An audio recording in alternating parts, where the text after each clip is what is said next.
வாழ்க வளமுடன்.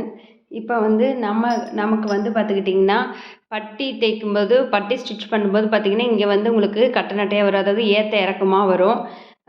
ஒரு சைடு மேலேயும் ஒரு சைடு கீழேயும் வரும். அந்த மாதிரி பிரச்சனை நிறைய பேத்துக்கு வரும். ஸோ அந்த மாதிரி பிரச்சனை இல்லாமல் தைக்கிறதுக்கு எப்படி நம்ம பட்டியை மடித்து அடிக்கணும்னா, ஃபஸ்ட்டே நீங்கள் மடிச்சு அடிப்பீங்களா, அப்படி பண்ணாமல் பட்டியை ஒரு 1½ இன்ச் எக்ஸ்ட்ரா விட்டுக்குங்க. ஓகேங்களா? இதில் பட்டியை 1½ இன்ச் எக்ஸ்ட்ரா விட்டுட்டு பேக் சைடு வந்து என்ன அளவோ அதை ஃபஸ்ட்டு மடித்து வச்சுருங்க. அந்த அளவுக்கு மேட்ச் பண்ணி எல்லாமே தைச்சு முடிச்சுட்டு, கடைசியாக இந்த பட்டியை வந்து நீங்கள் இந்த பட்டியை வந்து மடிச்சடிங்க எவ்வளோ இருக்குன்னு. ஓகேங்களா? ஃபஸ்ட்டு இதை கடைசியில் ஜாயின் பண்ணுறதுக்கு முன்னாடி பட்டியோட அளவு பேக் சைடோட அளவு மேட்ச் பண்ணி நீங்கள் மார்க் பண்ணிக்கிட்டு எவ்வளோ எக்ஸ்ட்ரா வருதோ அதை உள்ளே மடக்கி அடிச்சிட்டிங்கன்னா உங்களுக்கு அந்த பிரச்சனை வராது. உங்களுக்கு ஒரு சைடு ஏற்றம் ஒரு சைடு இறக்கம் வராது. இது மாதிரி உங்களுக்கு வந்து கரெக்டாக வந்துடும்.